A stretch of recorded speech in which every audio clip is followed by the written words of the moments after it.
আগমনীত আৰক্ষী থানাত আৰক্ষী আৰু ঈদগাহ কমিটিৰ মাজত আলোচনা সভা। আগন্তুক ঈদ উপলক্ষে আলোচনা সভাত উপস্থিত CDSP সুভাষ দাস, ADSP দীপজ্যোতি তালুকদাৰ। আগমনীৰ অন্তৰ্গত 10খন ঈদগাহ কমিটিৰ বিষয়ববীয়াসকলো উপস্থিত থাকে আৰু কুৰবানীক লৈ এই আলোচনা সভাখন অনুষ্ঠিত হয়। ভাতৃত্ববোধ ৰক্ষাৰ্থে গৰু মহৰ বাহিৰে বেলেগ জন্তু কুৰবানী দিয়াৰ আহ্বান।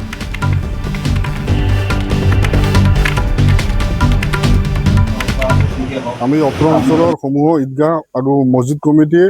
ইতিমধ্যে আমি এটা একসেপ্ট করেছো আর এইবার আমি মানে গরু কোরবানি নিদিয়ার সিদ্ধান্ত লৈছো, যেহেতু কোরবানিত আমার গরুর বাহিরে আর বিভিন্ন মানে হালাল পশু কোরবানি দিয়ার একটা আমার প্রভিশন আছে বা থল আছে। সেইকাৰণে এবাৰ আমি মানে দেশৰ পৰিস্থিতি প্লাস যাতে গৰু কোৰবানি দি বেলেগ সম্প্ৰদায়েৰ মানুহৰ মনত আঘাত সৃষ্টি নহয় তাৰ প্ৰতি লক্ষ্য ৰাখি আমি আহ্বান জানাম যে কোৰবানি কৰাৰ পিছত আপোনালোকে যোনটো জানোৱাৰৰ যিবোৰ অৱশিষ্ট অংশ থাকিব সেইবোৰ খুব ধুনীয়াকৈ সেফলি যাতে আপোনালোকে মানে পুতি ৰাখে, যাতে কোনো ধৰণৰ কোনো মানে ইনসিডেন্ট বা কোনো ধৰণৰ ঘটনা যাতে নহয় তাৰ প্ৰতি সকলো সজাগ থাকিব। আমি অত্ৰ অঞ্চলৰ সমূহ ঈদগাহ আৰু মসজিদ কমিটিয়ে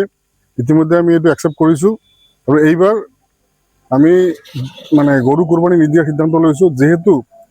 কোরবানিত আমার গরুর বাহিরে আর বিভিন্ন মানে হালাল পশু কোরবানি দিয়ার একটা আমার প্রভিশন আছে বা থল আছে। সেইকাৰণে এবাৰ আমি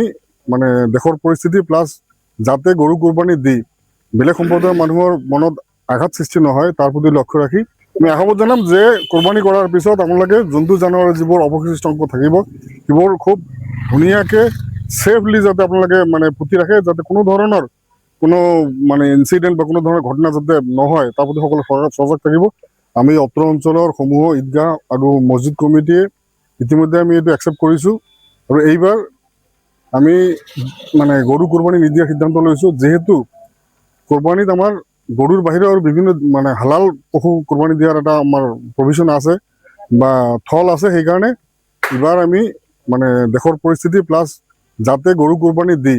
বেলেগ সম্প্ৰদায়েৰ মানুহৰ মনত আঘাত সৃষ্টি নহয় তাৰ প্ৰতি লক্ষ্য ৰাখি আমি আহ্বান জানাম যে কোৰবানি কৰাৰ পিছত আপোনালোকে যোনটো জানোৱাৰৰ যিবোৰ অৱশিষ্ট অংশ থাকিব সেইবোৰ খুব ধুনীয়াকৈ সেফলি যাতে আপোনালোকে মানে